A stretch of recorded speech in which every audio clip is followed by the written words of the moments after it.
So I realize I'm running a little long here. We're going to speed it up. Sorry for these last few teams. What? My co-host distracted me here a little bit.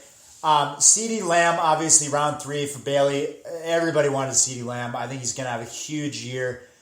I don't really like taking Amari Cooper on the same team as CeeDee Lamb. If you use them both in the same week, they can't both catch the touchdown at the same time. If the whole team has a big week, maybe you get big upside on both, but usually it's a little rare for both guys to go off in the same game. But, if one guy gets hurt, you got the other guy, so it's not the end of the world. I just think, honestly, she only took 3 wide receivers, and I think really with taking 2 on the same team, obviously you have the bye week conundrum there, and then, like I said, they can't both go off at the same time, typically. Brandon Ayuk, great pick, probably going to be the second guy there at wide receiver. Biggest weakness there is going to be wide receiver depth. Those are the only 3 she took. She's going to have to find other options there. TJ Hockenson, I'm big on TJ Hockenson, but like I've been saying this whole time, Detroit's going to be terrible. Going to be one of the worst offenses in the league this year. I strongly believe that. So how many touchdowns is he really going to be able to catch if they're nowhere near the goal line? Matt Stafford in LA, I think that's a big upgrade for him, both with the offensive mind. I think Matt Stafford has really been wasted on Detroit. I think he's a really talented quarterback who has just never really had a good team around him.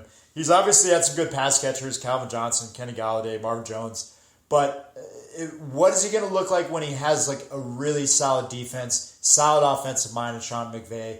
We're all really interested to see what Matt Stafford does out there in LA this year. James Conner, we'll see with James Conner, okay?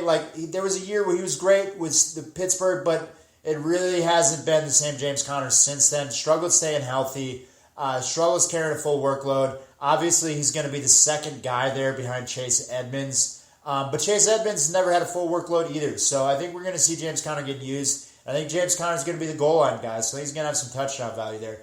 David Johnson, like I said, I think he's going to be a third down back there. I don't think he's going to see the ball as much as Bailey would probably like. Baltimore Ravens, one of the best defenses in the league. Enough said there. Baker Mayfield, solid backup option at quarterback. Graham Gano, not really sure why we took the Giants kicker. I don't think there's a lot of points upside there. I'm not sure. Mark Ingram, honestly don't think he sees the field without multiple injuries in Houston. I honestly think he's a veteran guy they brought in to provide leadership in that locker room. He's not going to really see the field much. Green Bay Packers, great secondary probably this year. They drafted a lot of young talent at corner. I think they're going to be terrible in the run defense again, like they've been the last few years. They have not addressed that at all for whatever reason. Latavius Murray, that's a name that we all know as a great backup. I don't think he's that anymore. I think it's the first year where he's not that anymore. There's another guy there in New Orleans now. Remember the name. I believe it's Tyson Johnson. I think he is the backup running back there in New Orleans. I may stand corrected, but that is what I've heard out of New Orleans. All right, my team. Well, for Bailey, real quick, like I said, wide receiver depth, going to struggle there. Third running back, honestly, I don't really like any of those options. James Conner is probably the best one of the bunch, but like I said, David Johnson, Mark Ingram, they probably are playing for the worst team in the league this year. I think Houston is going to be a train wreck of all train wrecks. Start your defense against Houston this year, folks. I think they're going to be terrible. Let's see. Okay, yeah. So like I said, a little bit depth problem there, but at the top she's got solid options. Okay, my team. Nick Chubb, obviously not going to catch the ball a lot, but Nick Chubb is a beast. They run the ball all day. If he can stay healthy, going to be great. Travis Kelsey, really wanted to get one of the top 3 tight ends this year. I love the advantage that gives you in the waivers when you don't have to be streaming tight end every week, picking up a new tight end every week because it's just a dumpster fire after the top 3, 4, maybe 5 guys with Pitts this year or Hawkinson. It's really a dumpster fire after that. They're so inconsistent. I just wanted to have one of those guys this year. That's why I took Travis Kelsey in round 2. Allen Robinson, to me, he was the best guy left there in the 3rd round. He always catches over 100 passes every year. Maybe he's going to catch touchdowns this year. Maybe he'll be better. Justin Fields is going to be there. Clyde Edwards, we'll see. Had him last year, was disappointed.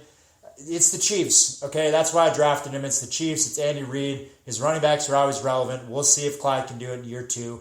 I like the upside there. Dak Prescott, okay? Everybody is high on the Dallas Cowboys offense this year. It was lighting the world on fire last year before he snapped his leg literally in half. If he can stay healthy this year, I think he has a great year. Deontay Johnson, target leader out there in Pittsburgh. Can catch big plays on the sideline. I don't know how many touchdowns he's going to score, but he's solid 8-9 targets a game. I was really targeting wide receivers who were just going to get a lot of targets. There wasn't a lot of big upside guys left at that point, so I just wanted to get the targets. Ronald Jones, I think, is the starter there in Tampa Bay. Wanted another starting running back. Like I said, I always got to have 3 or 4. Jamar Chase. Everybody's high on Jamar Chase. Didn't play football for a full year. He's looked really rusty in the preseason. I'm hoping either him or Jalen Waddle or Michael Pittman, who I took later in the draft, are going to pan out. I think one of those 3 guys is going to pan out. That was my idea there. Corey Davis, I think he's going to have a surprising year out there in New York. If that offensive line can keep Zach Wilson off his back, I think Corey Davis is going to be great. Trey Lance, I think, is going to be the best rookie this year, but we'll see if he gets on the field. If Jimmy G's winning, Trey Lance may not see the field this year. Okay, if he doesn't see the field, then he can't score points. So we'll see what happens there. Pittsburgh Steelers, really high on their defensive line. Secondary is getting a little older, but, Pittsburgh's always got a solid defense. I like them this year. Tevin Coleman at running back there. He's my 4th guy.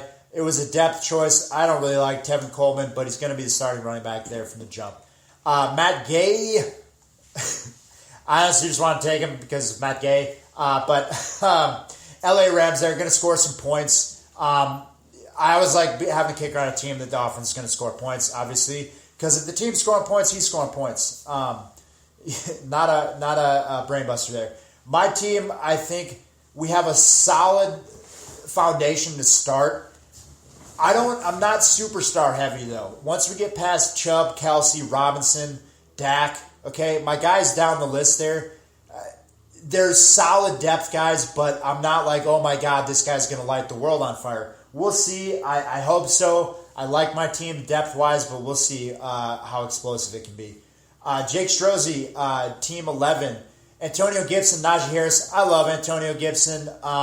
If Nick Chubb wasn't there, he would have been my pick. I had Antonio Gibson last year. I love the way that guy plays. He always finds his way in the end zone. Super explosive. If he can catch the ball more this year, he's going to be great.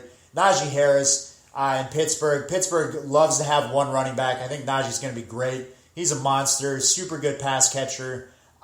Ben's arm's not what it used to be. I think he's going to be checking the ball down more this year, or as much as he did last year.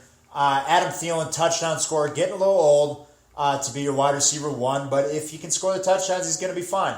Julio Jones, same.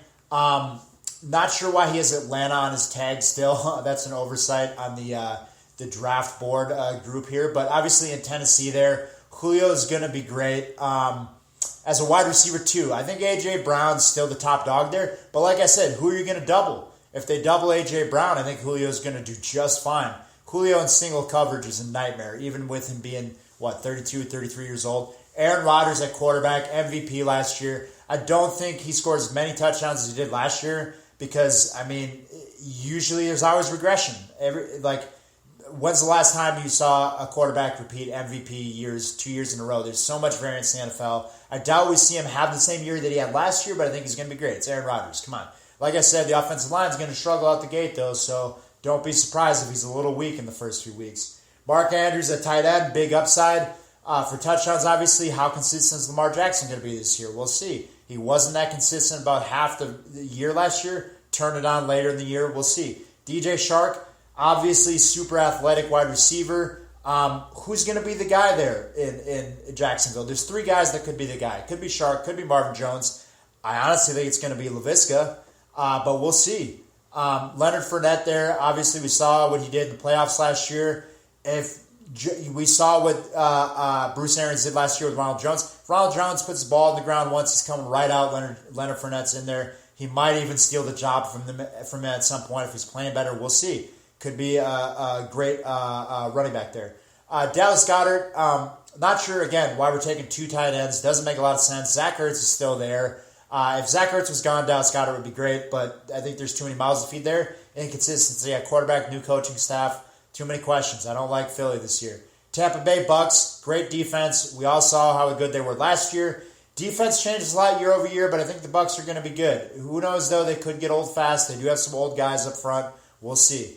Harrison Butker, obviously probably the number one point-scoring team in football this year. If it's not the Rams, it will be the Chiefs. So we all know team scores point, kicker scores points. Teddy Bridgewater, not sure why we took him. Not a lot of upside there for touchdowns. Solid quarterback, yeah, and can move a little bit with his legs, but I think there's better options there for your second quarterback. J.D. McKissick, great depth piece for Gibson, but I don't think McKissick gets the full job if Gibson goes down. That's the problem. McKissick's never going to be a full workload guy. I think he splits with somebody else. Obviously, it goes up if Gibson goes down, but he's not going to be a bell cow back for them, I believe. Allen Lazard, who knows? He could be good. He was good last year. Aaron Rodgers specifically asked for Randall Cobb when they were having their whole dispute in the offseason this last year. Obviously, I followed that like crazy. If we didn't have Aaron Rodgers, we didn't have a team this year, so I wanted to know if he was coming back. He asked for Randall Cobb specifically. I don't think that bodes well for Allen Lazard, but we'll see. Randall Cobb's like 1,000,000 years old, so who knows if he can even play still.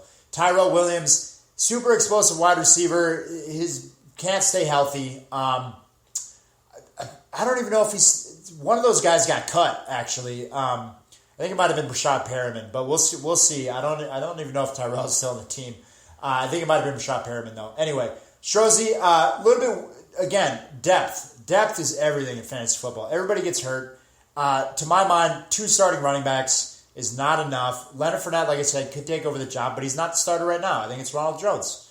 I could be wrong there, but we'll see. And same at wide receiver. DJ Shark, who knows? He might not be the guy, okay? So I think we got 2 good running backs, 2 good wide receivers, a good quarterback, a solid option at tight end, but then who knows after that? Great kicker, great defense, but the depth pieces are going to be the problem for Mr. Strozzi. Hopefully he gets one of those guys to come alive between Shark, Leonard, McKissick, but we'll see. Dave's team's tough. Okay, guys, I'm not going to roast him too hard because I'm too nice for that. He starts off with Tyreek Hill, Patrick Mahomes, best stack right there. Going to put up 1,000,000 points, but it's only 2 guys. Okay, you got to field 9. Robert Woods, solid wide receiver there. His wide receivers are really solid. I'll give Dave that. Best quarterback year over year, consistent wise, Patrick Mahomes. Doesn't give you a huge advantage there to have the best quarterback though.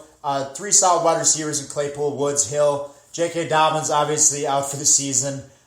Chase Edmonds is his first running back that has a starting job. Never had a full workload. Super explosive. We'll see. Maybe he'll surprise us. Logan Thomas is solid tight end. Who knows? We'll see. Fitzy might throw a lot of touchdowns this year. Maybe Logan Thomas is better than he was last year. Had super inconsistent quarterback play last year. We'll see what he can do. Obviously athletic and talented. Sony Michelle, if Darrell Henderson goes down, Sony Michelle could be great. I think, honestly, he gets a bad rap for some of his play out there in New England. I think he's better than people think. He looks a little slow on the field, but I think he is a talented running back. If Darrell Henderson goes down, Sony Michelle could be great. And he could save Dave's ass, to be honest. We'll see. Joe Burrow struggled a lot at the beginning of the year. Super talented quarterback. Heisman winner a couple years ago. Could be great. Had a terrible injury last year. We'll see how he comes back from that. I think he's going to start the year slow. Tyler Higby, I think, is the best tight end on Dave's roster. He has 3 for some reason. Not sure why we weren't hammering running back later in this draft, Dave. You dug yourself a big hole there with J.K. Dobbins' pick. But we'll see how it goes. Indianapolis Colts were a great defense last year. Sacks and turnovers, I don't know. They're not the most explosive defense in the world, but they're solid. Tyler Bass, Buffalo's going to score a lot of points. Going to be a solid kicker. Randall Cobb, like I said, Rodgers asked for him. Could be a surprising year for him. Austin Hooper at tight end. I don't really think he's going to do much. We'll see. They paid him a lot of money. Maybe they'll make him something this year, but he hasn't really been anything since he's been in Cleveland. Nelson Aguilar could be a big play guy in New England. How many big plays is Mac Jones going to be able to produce this year? He's a rookie. Complicated offense out there in New England, but obviously they cut Cam, so he's going to get a chance. Dave obviously has... Oh, okay. That's my last...